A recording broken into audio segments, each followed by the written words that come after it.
Hello. This is Judas ASMR. We are still in the new location. This is directly after the last video of me in the new location. Decided to go ahead and make another one while I'm already sitting here. I'm a little bit more comfortable this time. The first video I was kind of like craned forward and trying to stay in frame for the camera. But this time around, I'm feeling comfortable. I'm feeling good. I'm feeling locked in right now. I feel like I also, in normal fashion, did not plan ahead and decide what type of video this was going to be. So we're going to brainstorm together what type of video this is going to be. Well, you already know because you saw the title, but we're going to pretend like you didn't see the title. I feel like I haven't made like a ranting video recently, but that's also because, I don't know, I feel like, you ever get into times where you feel like you're complaining a lot, even if it's warranted, right? Even if you're just venting to friends to get things off your mind, sometimes it can feel like you're complaining too much. And so I guess that's why I haven't really made like rant videos or like first world problem videos. So I've kind of just been wanting to just like, I've been in like a speak my mind type of mood lately. I've really been enjoying that. It's been calming. It's been retrospective. It's been nice. So we talked about, I might do another video about that. I don't know. Anyways, let's talk about love. Let's talk about love. This is the love episode. The love episode. Yeah. Okay. I already said it now. I'm not restarting this video, so we're locking in. How do you guys feel about love? I actually just got done. So, criminal justice is my major, but psychology is my minor. And this semester, for my last semester, I took a love, sex, and relationships class, which is very psychology.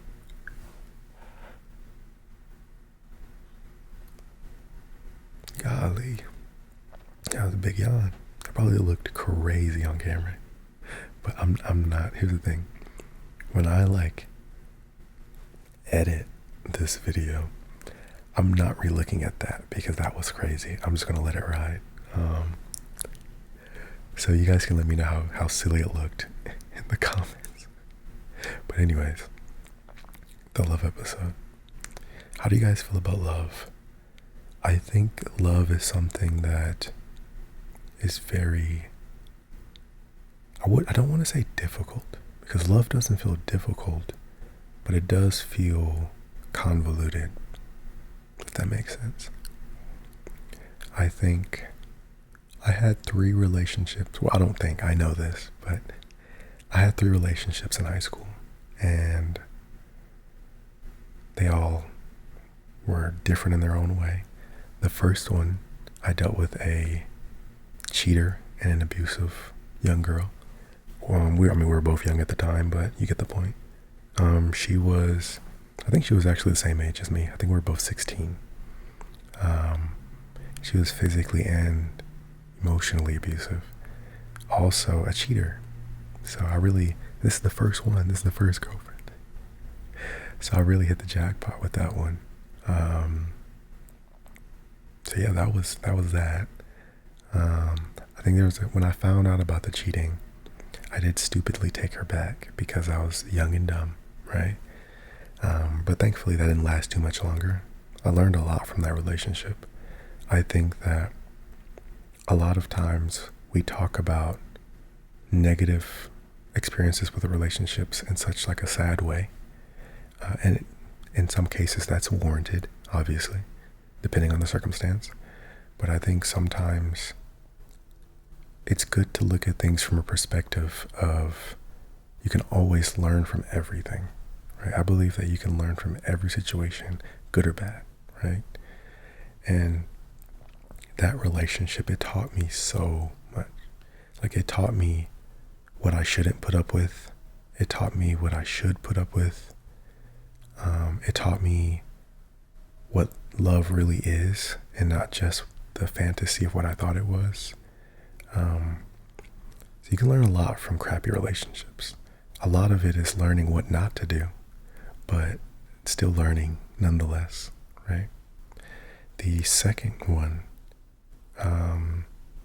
funny enough, the first ex, she got in touch with my second girlfriend and like told her a bunch of lies. So she broke up with me. You wanna know what's crazy about that one? Is that later on with my third girlfriend, which that one, she was really nice, but she didn't, I know it sounds silly, okay? But when I was in high school, I truly was of the mindset that I was ready to take a relationship seriously. And she wasn't, which, it's high school, so sure. And even back then, honestly, I didn't hold it against her. Like, I could tell that she still wanted to have fun, and experience things. And I respected that. And like, it didn't really break me up too much or hurt me too badly. But the first crazy ex, she also tried to get in touch with her and tried to get her to break up with me. But thankfully, she knew of my ex. She knew that she wasn't a very good person. So she knew that it was BS. So it didn't affect our relationship. And then at that point, I was about a senior in high school. Maybe for the next like year or two, I would try to pursue like 2 or 3 different women, and they would not work out for different reasons. But at the time, I could truly say that they didn't work out because of me.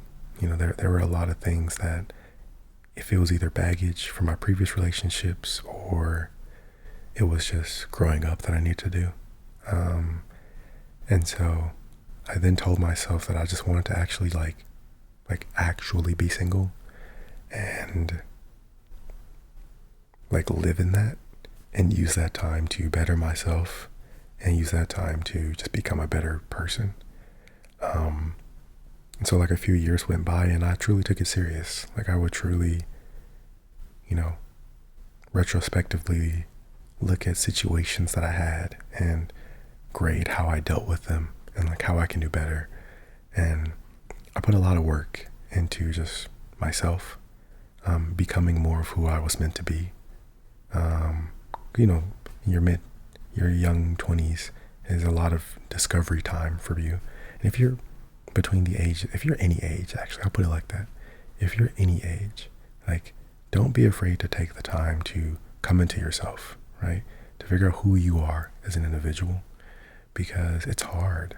And it's something that if you consistently push it back, or you consistently put others' importance over your own and your self-discovery, eventually you'll be really old one day, and then you'll realize that you never took the time to be yourself, right? And I can imagine that being a very sad feeling.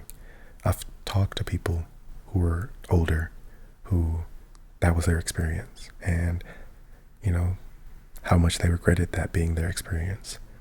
So take the time to get to learn yourself, not just for romantic relationships, but because it can just be a great thing to do for yourself, right? So I put a lot of time into growth and becoming who I was meant to be. And then a few years went by, and then more years went by. And now I've been single for the last 10 years because I am 26 and I graduated high school at 17. So yeah, almost 10 years of being single now. I think it's been for different reasons. I think some of the reason is like not being sure if I'm like truly done growing. You're never done growing, but at a point that is good enough to attempt a relationship. Like, am I at that point yet? I don't really know, right? I won't know until I try. I think another issue is that I would like to say that these days, right, this hasn't always been the case, but these days, my general level of confidence and like just how I feel about myself is much better than it used to be. Um, and, but, and I won't even say but, because it's not a but. Like my confidence is much better than it used to be. However, comma, I do accept that when any culture, right, you're going to have things that people typically like and things that people typically don't, right? And that's not a detriment on who you are as an individual. It is just the culture, right? And like I'm a pretty short guy, guys. I'm 5'7". And people remind me that I'm a pretty short guy all the time. And I can truly say that it doesn't bother me. I mean, I've been 5'7" all my life. So, I think you eventually just kind of get to a point where it's just kind of like, well, I'm not going to grow. So I might as well just get used to it, right? And so, it is what it is. But we do live in a culture where women typically like taller guys. It's preference, sure. And so that hurts me a lot. That doesn't go too well for me with dating ladies. It is something that they explicitly bring up sometimes as like, as like a negative. They don't say it's a negative, but they bring it up like, oh, you get what I'm trying to say. And so, and there's a list of other things, right? Just like culturally speaking are like the meta. There's a lot of things about me that are not the meta, guys. I think my personality is also a big part of that. I think especially at the age that I'm at right now, I noticed that a lot of women typically really like they're still kind of into like the bad boy thing. And there's nothing about me that's a bad boy, guys. I'm going to be honest. Like, I'm a nerd. I like playing video games. I like anime. So there's nothing mysterious about me. Obviously, I like talking because I have a YouTube channel dedicated to talking. So, I am not in the meta right now, guys. Like, they need to do an update so I can be in the meta. But, I would like to think that as I get older and, people just generally become like less shallow about things like that, I might have better luck, right? Here's a big one. I also don't want children. I have no problem with people who want children. And I think it's awesome that people want to be parents and they want to take care of children and raise the next generation. But it's just not something that I'm interested in. And it's not from a place of trauma, or it's not from a place of like hurt or anything. Like, this is the way that I like to describe it. And it can sometimes sound harsh, but it's not meant to be harsh. Many people, even from a young age, will sometimes kind of fantasize or think about like the future of their life, right? They'll think about the type of job they want. They'll think about family. They'll think about, oh, I want this many kids, or I want this many pets. The typical thing. Every single time, even from a young age, that I've thought about what I want my life to look like, there's just never been kids there. In the daydream, the kids are just never there. There's always a wife there, but never kids. I don't have anything against children. It's just something I've just never really spoke to me, right? And so that's tough. For those of you who don't know, I live in the Bible Belt, good old Tennessee. And anywhere where Christianity is a big deal, family is going to be a big deal.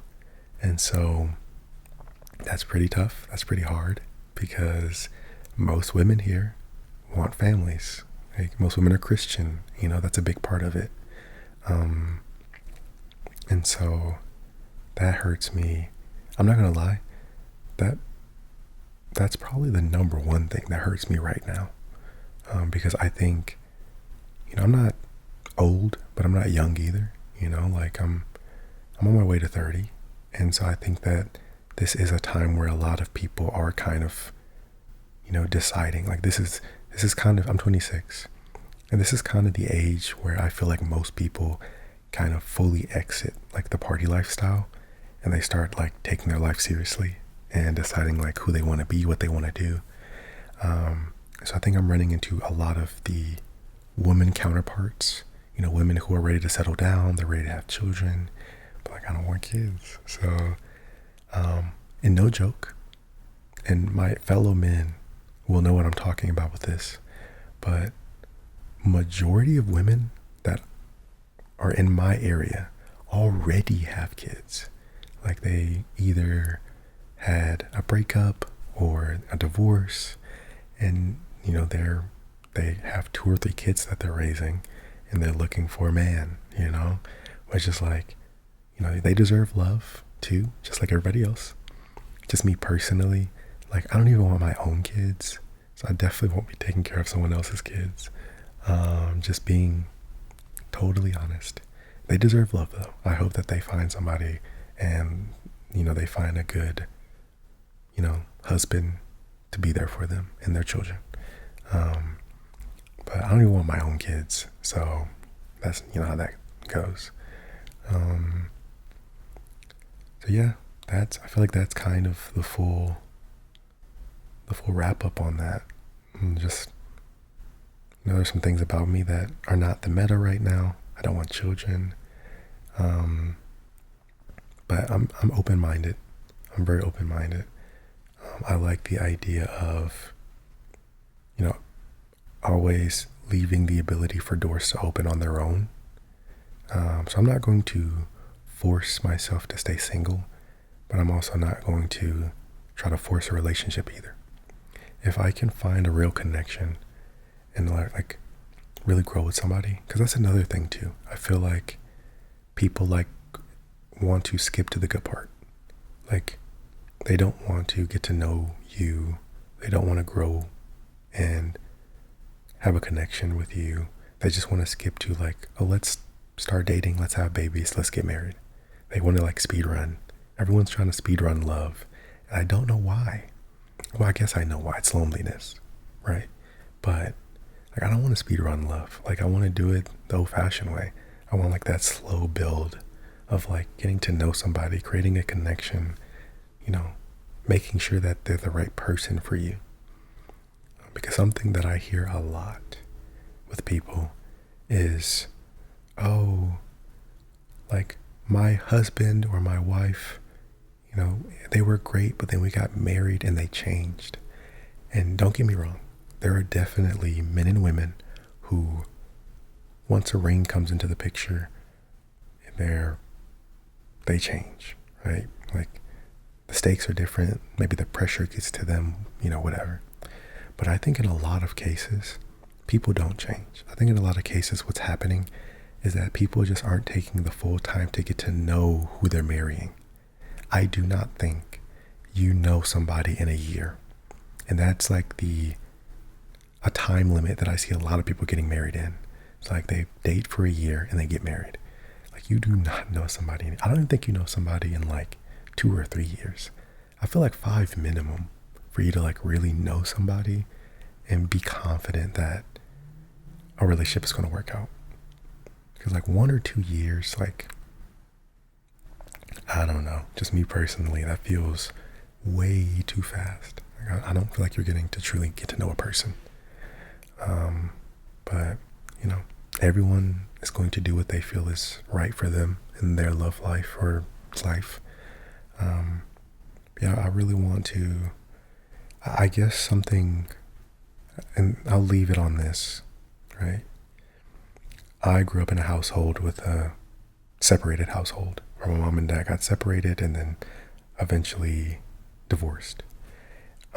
I hear so many stories, especially the older I get, of peers who are like divorcing all the time or breaking up all the time. And I guess it kind of, for somebody like me, it makes me just cautious, right? Not afraid, but cautious. Because if I'm going to do it, I want to do it the right way. Like, I don't want to just rush it because I'm lonely or because I just want a companion. Like, I want to do it the proper way. I want to get to know somebody. I want to learn the in and outs of someone. So, like, I know that when I decide to put a ring on their finger, that they are truly the one, or at least as close to the one as a person can be, right? Before getting married. So I guess that's what it kind of boils down to. Kind of boils down to the idea that the pace that I want to go at to really get to know somebody is not a pace that most people that I come into contact with are okay with. It's too slow for most people, and so they don't want to take part in that. So, but I'm open-minded. I'd like to hope that someday I meet the right person and we can really grow and we can learn each other and someday, fall in love, right? I think most people want that, I think. So yeah, that's kind of the whole not build up, my whole history with like love and the idea of love and everything related to it. So thank you very much. I'm gonna end it here because I'm a little too cozy. I could probably sit here and just talk all day, but thank you very much for all of your time. This has been Judas ASMR, and I'm going to awkwardly lean over and stop the recording because the computer is just like a little bit too far away. Like I gotta reach for it a little bit. You know what I'm saying? So thank you very much. It's been Judas ASMR.